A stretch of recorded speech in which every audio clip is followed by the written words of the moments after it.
watched training yesterday. There was no Timber or Whites.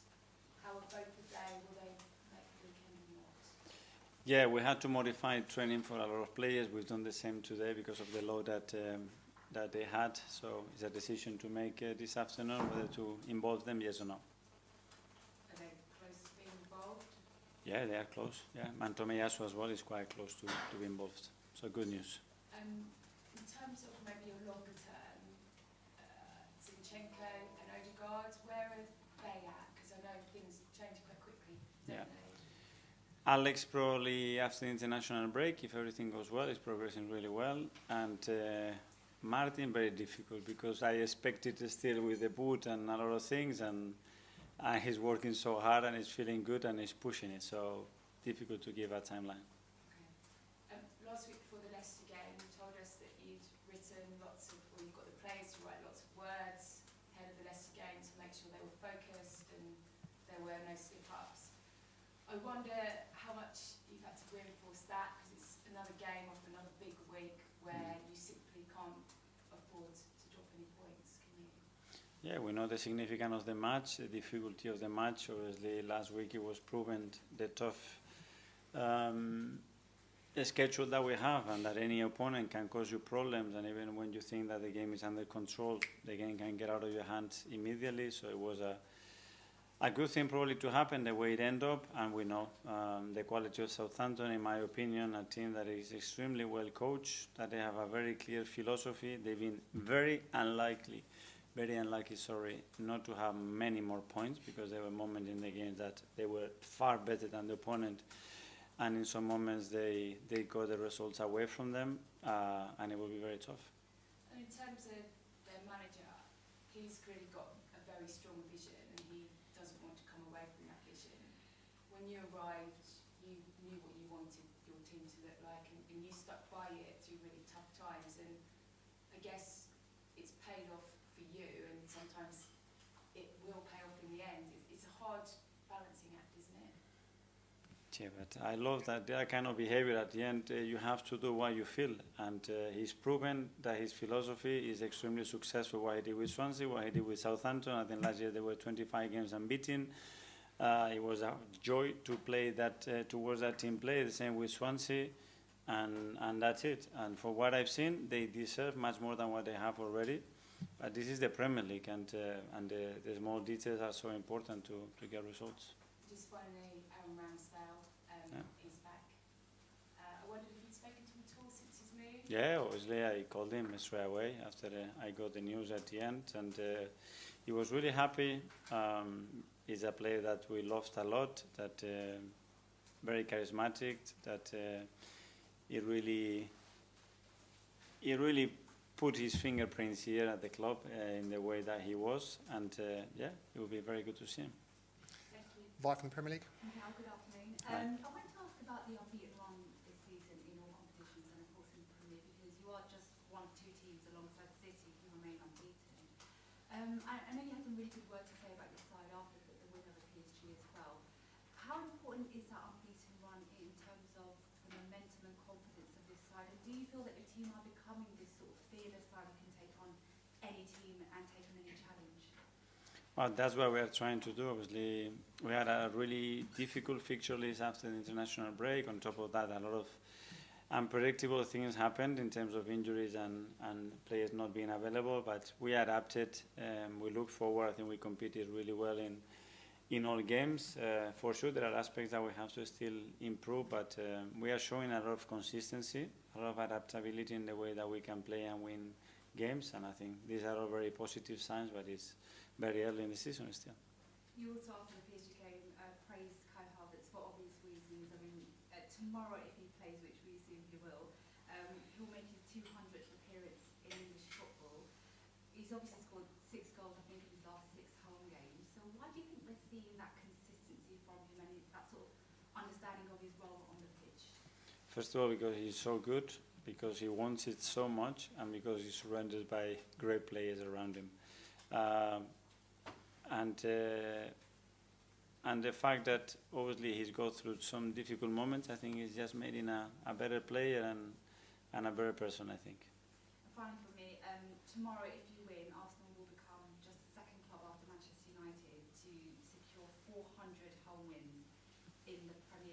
wondered from your point of view, what does the Emirates Stadium mean to you and managing in that sort of arena?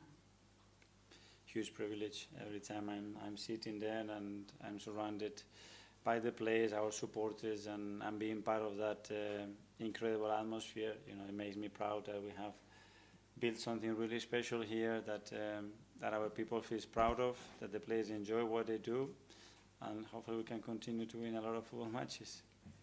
Ian, Talksport. Hi Mikel, how are you? Hi, Ian. Good, thank you. We saw last week that it might not be always the top teams where Arsenal need to be careful and play the best to win games. Sometimes it is the teams that you would, in inverted commas, sometimes underestimate, like Leicester, like a Southampton. So how much more important is your team talk before you go out tomorrow than if you were to go out against someone like Man City or Man United, where it's probably done for you? Well, I don't think it's very needed at this level, because we know the quality and the opposition that we face every week in the Premier League, and they have seen in the last 2 days what they do, what we have to do against them to earn the right to play, and they are very aware that it's going to be a really tough match. You mentioned Russell Martin's philosophy.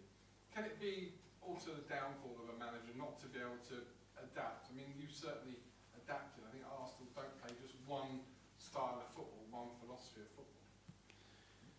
I don't know, every manager had a choice to do that. What I can tell you that the results that he's proven are there. It's clear, very clear identity, very clear way of playing, and very successful. So it's up to the manager. What I can say, watching it, analyzing it, that they are really good and that he's really good. Last one from me. You're unbeaten, City are unbeaten, Liverpool are the top. Is it already too early, or is it all right to say this is just a 3-race title? Super early. I think for me, we just started it. You can feel already the tension in every match, the importance of every match. But we are just in early October, so imagine. George, BBC. Mikel, just to go back to Aaron Ramsdale, he had such a bond with the supporters. It was very impressive for you that season you signed him. Just as a manager, how hard is it to let someone go when you decide it's time to move on? Yeah, it is, first of all, because I was very grateful for what he did. You know, when we signed him, obviously, there was a lot of noise around him. We helped him to create the environment that he needed, because we believed in his potential. He showed it. He won the respect, admiration of all of us. And then the circumstances changed, because this is elite sport and can happen. And then it was difficult to deal with that situation in a natural way. And we decided to part ways. And hopefully he's grateful as well. Just in terms of Odegaard and the injury, I just wondered how you think the team's evolved without him, because Trossard seems to be playing really well lately. So can you just give us a little appraisal really of how the team's done without your captain? We had to be different, you know. I think the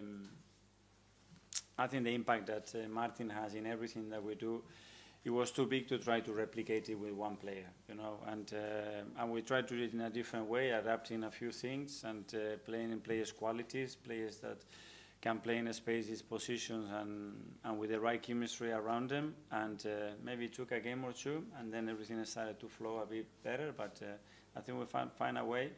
But we still miss him a lot, because he's one of the most important players for us. And just on this unbeaten run you're on, I think 15 games now, just what have you made of Saliba and Gabriel and their partnership? Because it just keeps getting stronger and stronger, it seems, every week.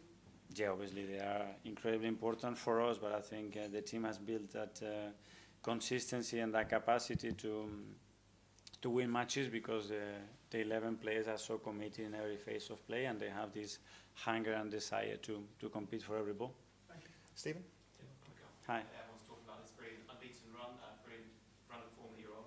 But you know, Leicester showed last weekend, these games aren't always straightforward. Does that say how big of a test it is against Southampton? Yeah, every 3 days we have an unbelievable test. 3 days ago it was Paris. Before that it was Leicester. 2 completely different games, opponents, expectations, ways of playing. And adapt to that, try to be ourselves, and certainly with the same ambition and determination to win the game. Jordan.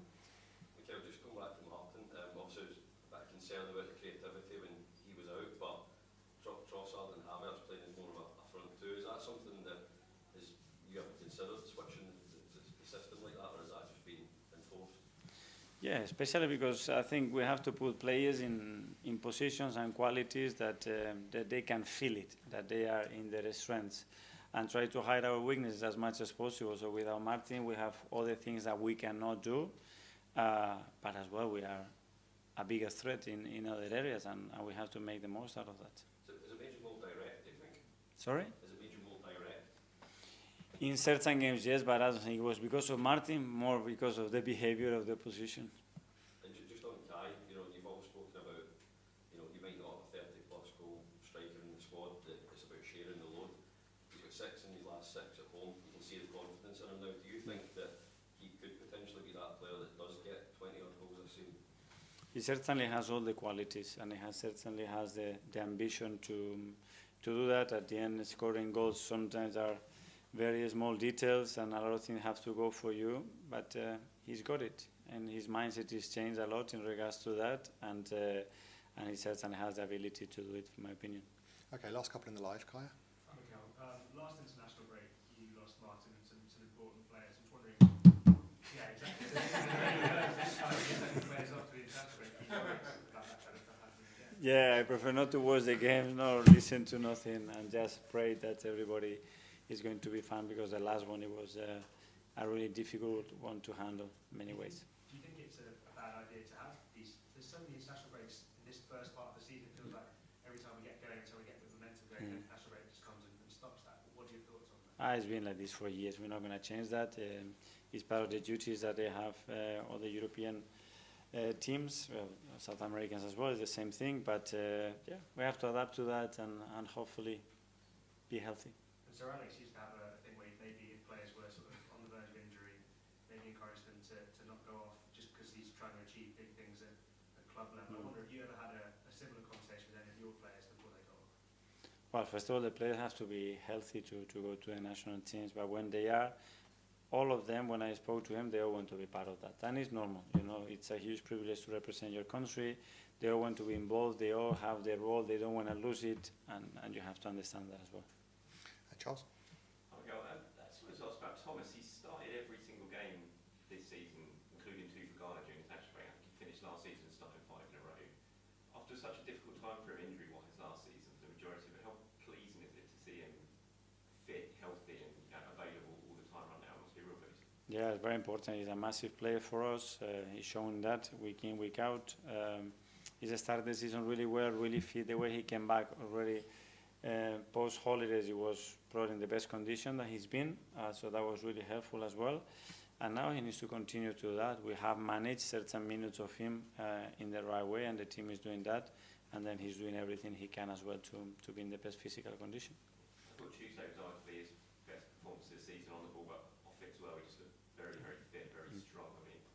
I mean, do you think we're now seeing him back towards his best? Because I think it was a little thought that maybe we wouldn't see him back to that sort of level again because of the injury issues. It's about consistency, and obviously when you change certain habits and you want more consistency, things that doesn't happen overnight. And if in 2-3 weeks doesn't happen, you throw the towel, you're going to waste the next 2-3 years of your career. And he's doing everything he can to be in that. I think his work ethic has been better than ever. I think defensively he's been really solid. And with the ball, he had moments. And the other day probably was his most complete performance, because he gave us everything that we want from him, and he can deliver that. Just lastly on that, it's his final year of his contract, obviously. Now you've added Mikel to the squad, so there's extra competition there. Now, is there a case of him always kind of playing for his future now at the club over the next 12 months or so? No, we're playing to find our best version and to be the most competitive team that we can be, and try to win every single game.